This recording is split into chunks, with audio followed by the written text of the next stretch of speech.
Sure. Whew. Yeah, that one got me because I don't know about you, but I have totally been, and I don't have kids right now, but like, I have been that person. Like my family, now they've said things to me like, we thought about calling you the other day, but we know you're really busy and we didn't want to bother you. And I think about how many times have I been so busy that I've set myself up to be this person that's so busy I can't be bothered by the people who care about me the most. And how many opportunities have I missed because I had so much work to do?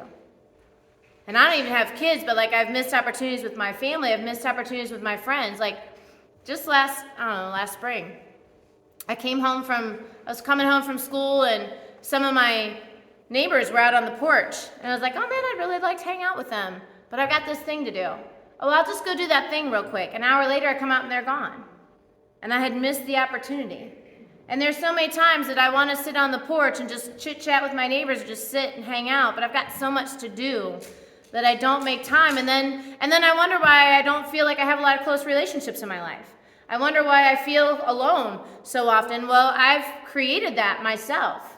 I have created my own monster. I have made myself so busy doing all the things that I couldn't even tell you what they are now, that I've been too busy to have solid relationships.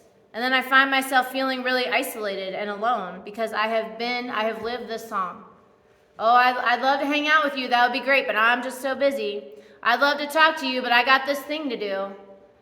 And how many of us, those of us who have lost close loved ones, what we wouldn't give for one more meal with them, one more dinner, one more phone call with that person. Or we think about all the times I said, oh, I've got to do all this work. I can't hang out. And we missed opportunities with the people we loved who are now gone. Or those of you who have young kids, how many of you wouldn't give to go back to when they were babies and you wish you could just snuggle them or sit with them on your lap for another hour? But we live these lives. America has convinced us that we need to be so busy. You got to be busy. How you doing? The standard reply is, how's it going? Oh, it's good. I'm grinding. Oh, it's good. I'm working hard. Oh, man, I'm so busy. That's our badge of honor in America. I'm so busy. But we've become so busy that we've become so isolated. And it's no wonder that we have so much anxiety and depression and people feel so alone in our nation. It's because we've created this culture of busyness. And it has kept us away from strong, healthy relationships. But we were made to be in relationship. We were physically made, as the human race was made to be in relationship. I mean, if you look in the beginning, the very first book of the Bible in Genesis, God made humans so that he could hang out with us. Like he made us so that he could have friends to hang out with. And in the very beginning, in the first book of the Bible, you see God has this, it looks to me, we'll read the verse together, it doesn't specifically say it, but to me, I'm just going to skip that. To me, it looks like God and Adam hung out all the time. Because he says, a man and his wife heard the sound of the Lord God as he was walking in the garden in the cool of the day, and they hid from God among the trees. And God said, where are you? Now, they had just messed up. They're hiding because they're kids who got in the cookie jar. You know, they just did an uh-oh, and they're hiding because they feel guilty. But what I love is God comes to walk among them, and he's looking for them. He's like, where are you guys? That tells me that he's used to hanging out with them. Because otherwise he would just walk and be like, then they saw God walking by and they were hiding from him. But instead he says, where are you? He came to walk with them. He wanted to hang out with them. He wanted to spend quality time with them. After God made mankind, you know the first thing he did? He chilled out. Well, who did he chill out with? His people. He didn't work for a day, and he just hung out with his kids. Because God likes hanging out with his kids. And in the fall, we wrecked it. If you look at the story as a whole, we always mess it up. and the story of the Bible is this constant struggle of a father who wants to hang out with his kids. And they rebel, and they run away, and they get busy, and they do their own thing, and they walk away, and he lets them out of his grace. He lets them. And then they're like, man, things are bad. Where's my God? And he's like, I'm over here, right where you left me. And so then they come crying out, and he comes every single time. He comes. He's like, I'm here. So like God's people, the Israelites, if you know the story of Moses, they were in slavery. It was bad. And they cried out. And God's like, all right, cool, I'm here. I'm going to help you. And he gets them out of slavery. And for 40 years, they wander in the desert. And you know where he was the whole time? Right there with them. In Deuteronomy, he says, don't be afraid. He's saying this to his people, his Israelite people. Don't be afraid or terrified, because I will go with you, and I will never leave you. I will never forsake you. He's like, I'm here. And you know how they knew he was there? For them, they had a visual thing. That was kind of nice. They had a cloud by day and fire at night.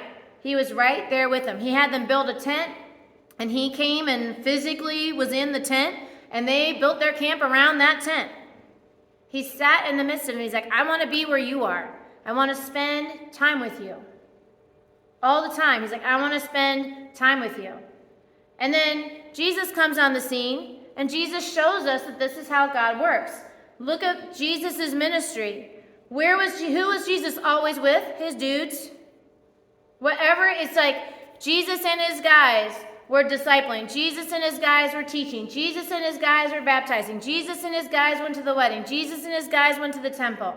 He was always with his guys. He was spending quality time with his guys. And then he'd be like a group of people, and then he would go, after the group of people, he'd go hang out with his guys. I'm sure he was exhausted. Think about how tiring it had to have been for Jesus to preach all day, standing all day, trying to project without a microphone to thousands of people all day. And then what did he do? He went home. He went back after that and hung out with his guys. And he spent quality time with his guys. And then he also, sometimes, the only time he left his guys was to go hang out with his Father. And he would often go, I think that's my next one. After he would leave his guys, he would go hang out with his Father. He would go on a mountain and pray, and all night he'd pray to God. So he would spend quality time with his guys, and he'd spend quality time with God. Jesus understood the value of spending quality time. If you want strong relationships, we have to spend quality time with them, or we're going to be like the cats in the cradle. We're going to get to the end of our lives and realize we didn't have strong relationships because we didn't spend quality time with those who we say that we love the most. Jesus demonstrated this. Here's another, I love this story because I'm totally Martha in this story. And I want to be Mary, but I'm very often Martha in this story. Jesus goes to the city, he and his guys go to this village. It says he and his disciples, see, he's with his guys. They're on their way somewhere, and they came to a village where a woman named Martha opened her home to him. She had a sister called Mary who sat at the Lord's feet and listened to what he said. But Martha was distracted by all the preparations that had to be made. She came to him and she said, Lord, don't you care that my sister's left me to do all the work by myself? Tell her to help me. But Jesus said, Martha, Martha, you are worried and upset about many things, but few are needed, or indeed only one. Mary has chosen what's better, and I'm not going to take it away from her. Martha's like probably any of us women in the room. If Jesus comes to my house, I'm putting out a spread. I got to make sure it's clean. I got to make my best recipes. I'm going to be bustling in the kitchen. I'm going to be trying to make it awesome. And Mary's like, I just want to sit here and just be where you are, Jesus. We can have bologna sandwiches. I don't care. I just want to sit here with you. Let's order out pizza. And Martha's mad because she's like, she's leaving me to do all the work. That's not fair. And Jesus says, Martha, none of that stuff matters. Doesn't matter if it's a big spread. It doesn't matter if it's perfect. It doesn't matter if it's perfectly clean. What matters is that we're hanging out together. You're missing the opportunity to be in the presence of the Lord. And she's so busy trying to impress the Lord, she's doing all the things. And how often do we do all the things? We're trying to make it great. Like I think when my brother got married, my sister-in-law was stressed out because she was trying to do all the things. And by the time the wedding came, she was, I don't even know, I'm sure she enjoyed it, but she was stressed that day. They had tried to make the tablecloths and make the flower arrangements and make all the cookies, and they had tried to do all the things. And she wasn't able to fully enjoy it because she was so stressed out about doing all the things. What's supposed to be the most beautiful day of her life, she came into it stressed out.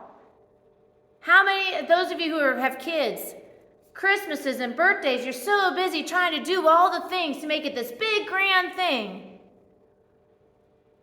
And then the kids have fun, and then you collapse into your chair at night when it's all said and done.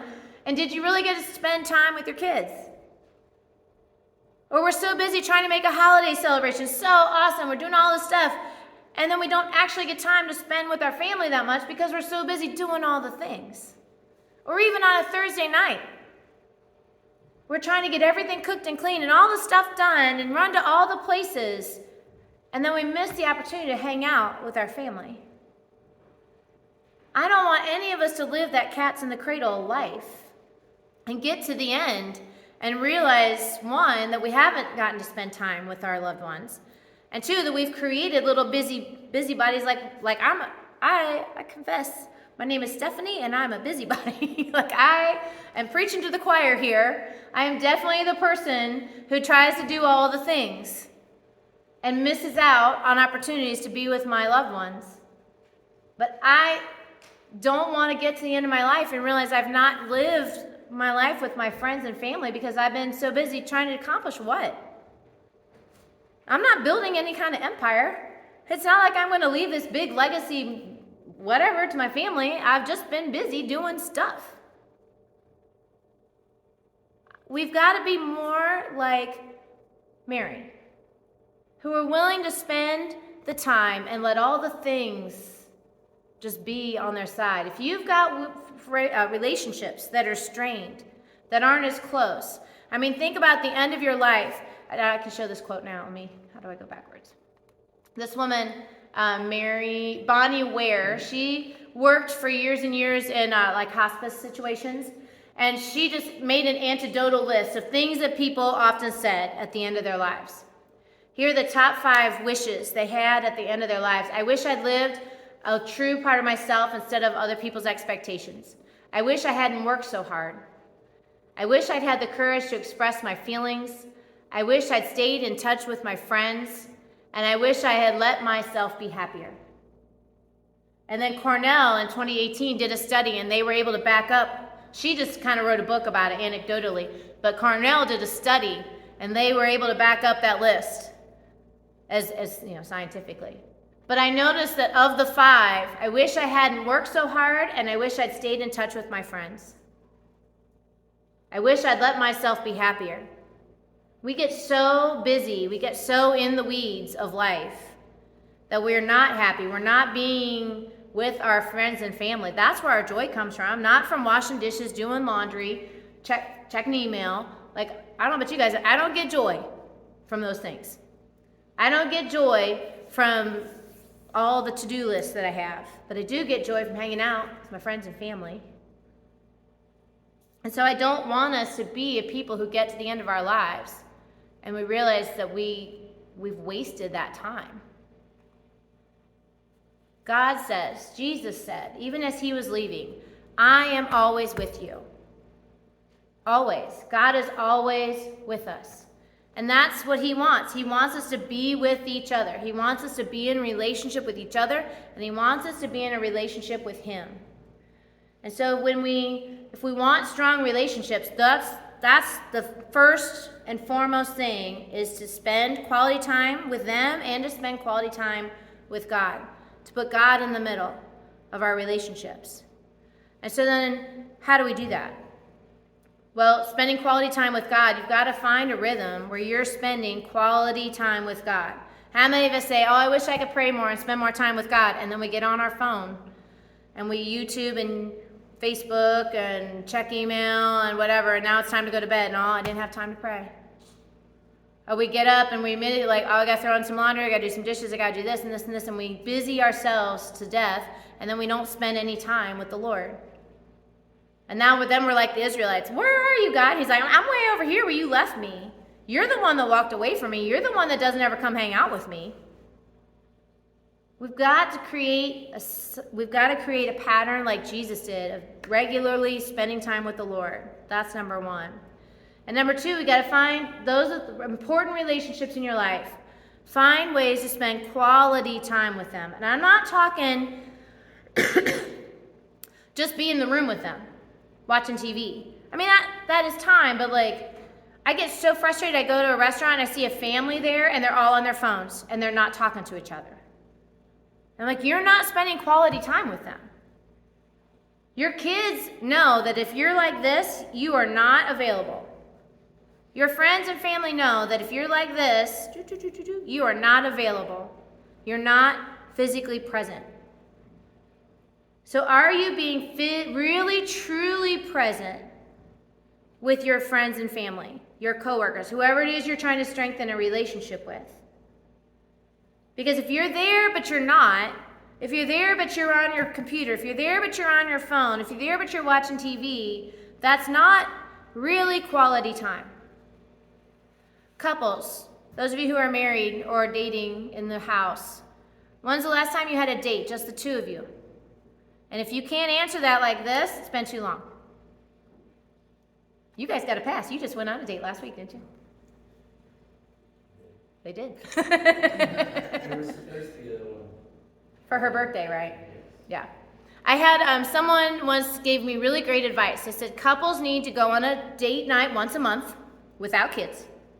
And they recommended 2 locations. And at the first location, you talk about the business of the family. The soccer schedules, the grocery, the roof needs repaired, all that business of the family that when couples are together, they end up talking about. Kid needs braces, we're gonna have to go get soccer uniforms, all that. Then you leave that location and you go, whatever, out to eat or go do some fun thing. And from that point on, it's a date like your first one, okay? It's not talk about the kids and the family and the roof. It's how are you? What's new in your life? What are your hopes and dreams? And how are you feeling? It's that joking around, making fun of the people around you, whatever it is that you do when you were together before all the kids and all the mess came.